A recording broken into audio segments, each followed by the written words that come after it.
मृतदेहाला एकटे का सोडत नाहीत? आपण अनेकदा अंत्ययात्रेत एक गोष्ट पाहतो. एखाद्या व्यक्तीचा मृत्यू झाल्यानंतर त्याचा मृतदेह कधीही एकटा सोडला जात नाही. घरातील कुणी ना कुणी त्याच्याजवळ बसलेले असते.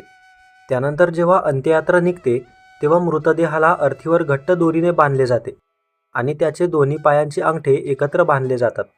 आजच्या काळात अनेक लोक याला फक्त परंपरा समजतात, पण गरुड पुराणात या प्रत्येक कृतीमागे अत्यंत गूढ आणि रहस्यमय कारण सांगितले आहे. ही कारणे ऐकल्यानंतर मृत्यूकडे पाहण्याचा तुमचा दृष्टिकोनसुद्धा बदलू शकतो. गरुड पुराणानुसार मनुष्याचा श्वास थांबला म्हणजे सर्व काही संपत नाही. शरीर निष्प्राण झाले असले तरी आत्मा लगेच त्या शरीरापासून पूर्णपणे दूर जात नाही. उलट काही काळ ती आत्मा आपल्या मृतदेहाभोवतीच फिरत राहते. तिला अजूनही आपण जिवंत असल्याचा भास होत असतो. ती आपल्या नातेवाईकांना रडताना पाहते, त्यांच्याशी बोलण्याचा प्रयत्न करते, त्यांना स्पर्श करण्याचा प्रयत्न करते, पण तिचा आवाज कोणालाच ऐकू येत नाही. याच कारणामुळे मृतदेहाला कधीही एकटे सोडू नये अशी परंपरा निर्माण झाली. कारण आत्मा आपल्या शरीराशी आणि आपल्या कुटुंबाशी अजूनही मोहाने जोडलेली असते. जर मृतदेहाजवळ कुणीच नसेल तर आत्म्याला अधिक अस्वस्थता आणि मानसिक वेदना होतात अशी मान्यता आहे. म्हणूनच घरातील सदस्य मृतदेहाजवळ दिवा लावून बसतात. त्या दिव्याचा प्रकाश आत्म्याला धीर देतो आणि तिच्या प्रवासात संरक्षण मिळते, असे गरुड पुराणात वर्णन आहे. मित्रांनो, पुढे जाण्याआधी कमेंटमध्ये श्री स्वामी समर्थ नक्की लिहा. व्हिडिओला लाईक करा, तुमच्या मित्रमैत्रिणींना शेअर करा आणि संजीवनी मराठी चॅनलला सबस्क्राईब करायला विसरू नका. चला तर पुढे जाऊया. याचबरोबर गरुड पुराण आणखी एक भयावह गोष्ट सांगते. मृत्यूनंतर रात्रीच्या वेळी नकारात्मक शक्ती, प्रेत योनीतील आत्मे किंवा तांत्रिक शक्ती अधिक सक्रिय असतात. जर मृतदेह एकटा आणि असुरक्षित राहिला तर अशा शक्ती त्याचा गैरवापर करू शकतात, अशी श्रद्धा व्यक्त केली आहे. त्यामुळेच मृतदेहाची राखण करणे हे केवळ कुटुंबाचे कर्तव्य नसून धार्मिकदृष्ट्यासुद्धा अत्यंत महत्त्वाचे मानले गेले आहे. मृतदेहाला अर्थीवर दोरीने एवढे घट्ट का बांधले जाते? चला तर या प्रश्नाचे उत्तर बघूया. गरुड पुराणानुसार आत्म्याला मृत्यू स्वीकारणे सहज शक्य होत नाही. तिला पुन्हा आपल्या शरीरात प्रवेश करण्याची इच्छा होत राहते. ती वारंवार आपल्या जुन्या शरीरात परतण्याचा प्रयत्न करते, पण निसर्गाचा नियम तिला तसे करू देत नाही. म्हणून अर्थीवर मृतदेह घट्ट बांधणे हे त्या आत्म्याला सांगणारे प्रतीक आहे की आता हा देह कायमचा सोडण्याची वेळ आता आली आहे. यामागे आणखी एक आध्यात्मिक कारण सांगितले आहे. योगशास्त्रानुसार शरीरातील सूक्ष्म ऊर्जेचे काही मार्ग असतात. त्यातील एक महत्त्वाचा मार्ग पायांच्या भागाशी संबंधित मानला जातो. म्हणूनच मृत व्यक्तीच्या दोन्ही पायांचे अंगठे एकत्र बांधले जातात. गरुड पुराणानुसार यामुळे आत्म्याचा पुन्हा त्या शरीरात प्रवेश करण्याचा मार्ग हा बंद होतो. तसेच कोणतीही वाईट किंवा नकारात्मक शक्ती त्या शरीरावर अधिकार मिळवू शकत नाही. ही गोष्ट ऐकायला रहस्यमय वाटत असली तरी त्यामागे एक व्यावहारिक कारणसुद्धा सांगितले आहे. मृत्यूनंतर शरीरातील स्नायू हळूहळू आखडू लागतात. शरीर कठीण होत जातं. अंत्ययात्रेदरम्यान जर मृत व्यवस्थित बांधला गेला नाही तर रस्त्यातील धक्क्यांमुळे तो हलू शकतो किंवा खालीसुद्धा पडू शकतो. मृतदेहाचा असा अपमान होऊ नये आणि अंत्ययात्रा सन्मानाने पूर्ण व्हावी म्हणून सुद्धा दोरीने बांधण्याची परंपरा निर्माण झाली. म्हणूनच गरुड पुराणात या प्रत्येक कृतीकडे फक्त विधी म्हणून पाहिलेले नाही. प्रत्येक कृती आत्म्याला संसाराच्या मोहातून मुक्त करण्यासाठी, तिच्या पुढील प्रवासाला सहाय्य करण्यासाठी आणि मृतदेहाचा सन्मान राखण्यासाठी आवश्यक मानली गेली आहे. आता पुढचा प्रश्न, स्मशानातून परतताना मागे वळून का पाहू नये? असे का होते? चला तर या प्रश्नाचे उत्तर बघूया. चितेला अग्नी दिल्यानंतर जेव्हा सर्वजण स्मशानातून परत निघतात तेव्हा वडीलधारी मंडळी एक गोष्ट वारंवार सांगतात, मागे वळून पाहू नका. काही जण या नियमाचे इतके काटेकोरपणे पालन करतात की चुकूनसुद्धा ते एकदाही मागे पाहत नाहीत. पण तुम्ही कधी विचार केला आहे का, या एका नियमामागे नेमके कोणते रहस्य दडले आहे? हा केवळ अंधविश्वास आहे की यामागे गरुड पुराणात काही गंभीर आध्यात्मिक कारण सांगितले आहे? गरुड पुराणानुसार चितेला अग्नी दिला म्हणजेच आत्मा लगेच स्वर्ग किंवा यमलोकात निघून जात नाही. उलट काही काळ ती आत्मा त्या चितेजवळच उपस्थित असते. ती आपल्या जळणाऱ्या शरीराकडे पाहत असते. आयुष्यभर ज्या शरीराला तिने मी समजले ते शरीर आता अग्नीमध्ये विलीन होत असल्याचे ती अनुभवत असते. हा क्षण आत्म्यासाठी अत्यंत वेदनादायक आणि भावनिक असतो. याच वेळी तिची नजर आपल्या कुटुंबाकडे असते.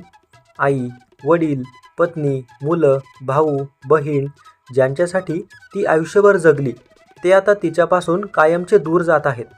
ही जाणीव तिला होत असते. गरुड पुराणात सांगितले आहे की त्या क्षणी आत्म्याचा संसारावरील मोह अजून पूर्णपणे संपलेला नसतो आणि म्हणूनच जेव्हा नातेवाईक स्मशानातून निघतात तेव्हा त्यांना मागे वळून पाहू नये असा कठोर नियम सांगितला गेला आहे. याचे कारण काय?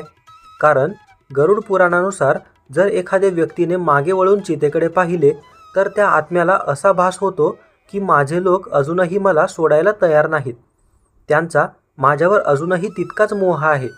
मग ती आत्मासुद्धा त्यांच्याशी पुन्हा जोडली जाते. तिचा संसारावरील मोह अधिक वाढत जातो आणि तिच्या पुढील प्रवासात अडथळे निर्माण होतात.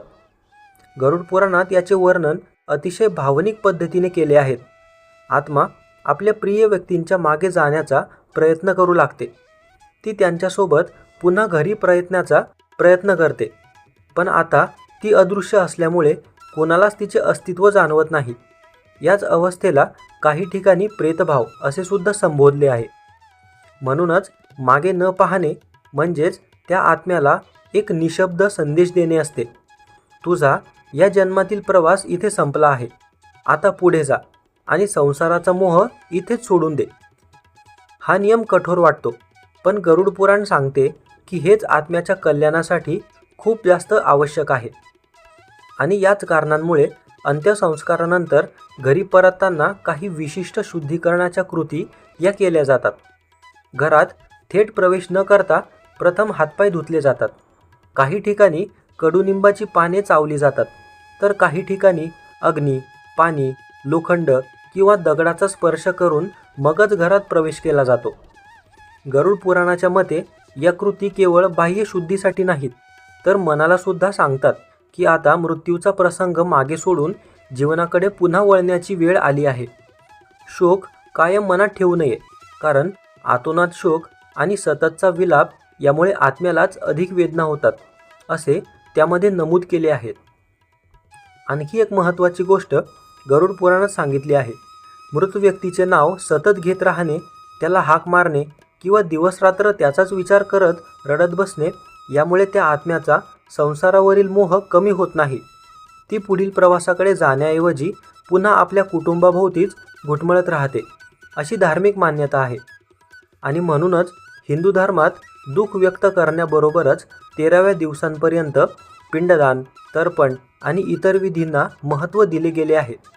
कारण या विधींमुळे आत्म्याला पुढील प्रवासासाठी आवश्यक आध्यात्मिक बळ मिळते असे गरुड पुराणात वर्णन आहे. आता पुढचा प्रश्न बघूया. कपालक्रिया म्हणजेच कवटी फोडणे हे का केली जाते? चिता धगधगत असते. अग्नीच्या ज्वाळा मृतदेहाला वेढून टाकलेल्या असतात आणि काही वेळानंतर कुटुंबातील प्रमुख व्यक्ती किंवा विधी करणारा व्यक्ती बांबूच्या काठीने मृत व्यक्तीच्या कवटीवर प्रहार करतो. या विधीला कपालक्रिया असे सुद्धा म्हणतात. आज अनेक लोक ही कृती फक्त परंपरा म्हणून करतात. काहींना वाटते की हा केवळ धार्मिक विधी आहे, पण गरुड पुराणात या एका कृतीमागे आत्म्याच्या मुक्तीशी जोडलेले अत्यंत गूढ कारण सांगितले जाते. हे कारण ऐकल्यानंतर कपालक्रियेकडे पाहण्याचा दृष्टिकोन पूर्णपणे बदलू शकतो. गरुड पुराणानुसार मनुष्याच्या शरीरात 9 प्रमुख द्वारे मानली जातात. या द्वारांपैकी मस्तकाच्या वरच्या भागाला ब्रह्मरंध्र असे म्हटले जाते. हे शरीरातील सर्वात पवित्र द्वार मानले गेले आहे. असे सांगितले जाते की अत्यंत पुण्यवान, योगी किंवा ईश्वरभक्त व्यक्तीचे प्राण या ब्रह्मरंध्रातून बाहेर पडतात आणि त्यांना उच्च लोकांची प्राप्ती होते. परंतु प्रत्येक आत्म्याला अशी मुक्ती सहज मिळत नाही. अनेक आत्म्यांमध्ये अजूनही शरीराचा मोह, अपूर्ण इच्छा किंवा संसाराशी असलेले आकर्षण शिल्लक असते. त्यामुळेच आत्म्याचा सूक्ष्म अंश मस्तकाशी जोडलेला राहू शकतो. याच कारणामुळे कपालक्रिया ही केली जाते. गरुड पुराणात वर्णन आहे की कवठीवर प्रहार केल्यामुळे ब्रह्मरंध्र पूर्णपणे उघडते. जर आत्म्याचा कोणताही सूक्ष्म अंश अजूनसुद्धा शरीराशी जोडलेला असेल तर तो त्या क्षणी पूर्णपणे मुक्त होतो. यानंतर आत्मा आपल्या पुढील प्रवासासाठी सज्ज होते. म्हणूनच कपालक्रियेला आत्म्याच्या अंतिम मुक्तीचे एक महत्त्वाचे पाऊल मानले गेले आहे. याचबरोबर गरुड पुराण आणखी एक रहस्यमय गोष्ट सांगते. जर कवठी पूर्णपणे जळाली नाही किंवा अखंड राहिली तर काही तांत्रिक किंवा अघोरी साधना करणारे लोक तिचा गैरवापर करू शकतात, अशी त्या काळातील श्रद्धा होती. त्यामुळे मृत व्यक्तीच्या अवशेषांचा कोणताही अनिष्ट कार्यासाठी उपयोग होऊ नये म्हणून कवठी पूर्णपणे नष्ट करण्याची परंपरा सांगितली गेली आहे. हा धार्मिक भाग झाला. पण आश्चर्याची गोष्ट म्हणजे या कृतीमागे व्यावहारिक कारणाचा सुद्धा उल्लेख या मजकुरात आढळतो. मानवी कवठी ही शरीरातील सर्वात मजबूत हाडांपैकी एक आहे. चितेमधील सामान्य अग्नीमध्ये शरीराचे इतर अवयव तुलनेने लवकर जळतात, परंतु कवठी पूर्णपणे भस्म होण्यासाठी अधिक वेळ लागू शकतो. शिवाय कवठीच्या आतील भागात उष्णतेचा दाब वाढल्यास ती अचानक तडकण्याची किंवा फुटण्याची शक्यता असते.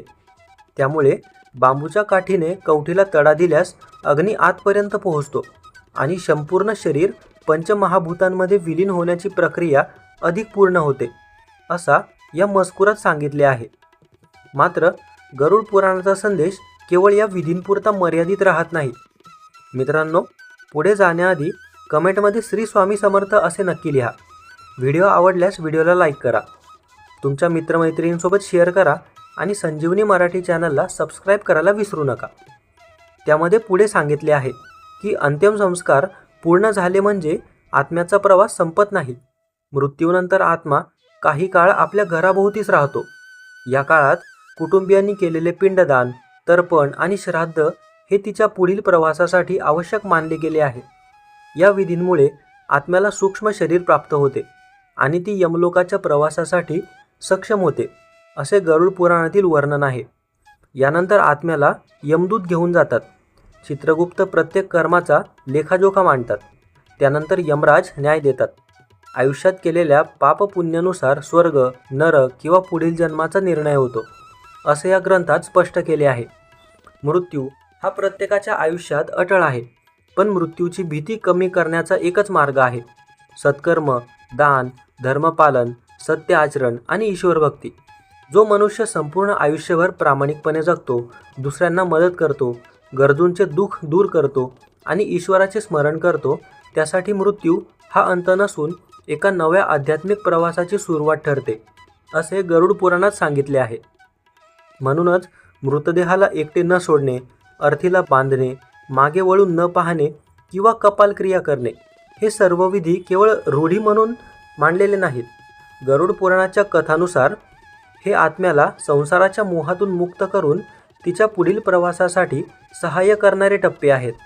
आणि कदाचित म्हणूनच गरुड पुराण आपल्याला शेवटी एकच गोष्ट शिकवते: मृत्यूला घाबरू नका, पण असे जीवन जगा की मृत्यूनंतर तुमच्या आत्म्याला भीती वाटू नये.